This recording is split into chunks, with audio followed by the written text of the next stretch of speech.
దేవుని వద్ద కొబ్బరికాయను కొట్టేది ఎందుకు?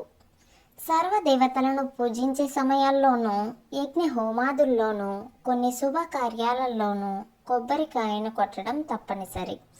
కొబ్బరికాయ పైనున్న పెంకు మన అహంకారానికి ప్రతీక. ఎప్పుడైతే కొబ్బరికాయను స్వామి ముందు కొడతామో మనం మన అహంకారాన్ని విడనాడుతున్నామని, లోపనున్న తెల్లని కొబ్బరిలా మన మనసును సంపూర్ణంగా స్వామి ముందు పరిచామని, తద్వారా నిర్మలమైన కొబ్బరి నీరులా తమ జీవితాలని ఉంచమని అర్థం. సృష్టి మొత్తంలో నీరున్న కాయ కొబ్బరికాయే. కొబ్బరికాయ అంటే మానవ శరీరం, బోండం పైనున్న చర్మం మన చర్మం, పీచు మనలోని మాంసం, పెంకే ఎముక, కొబ్బరే ధాతువు.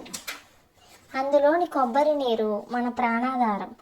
కాయ పైనున్న 3 కళ్ళు, ఇడ, పింగళి, సుషుమ్న అనే నాడులు.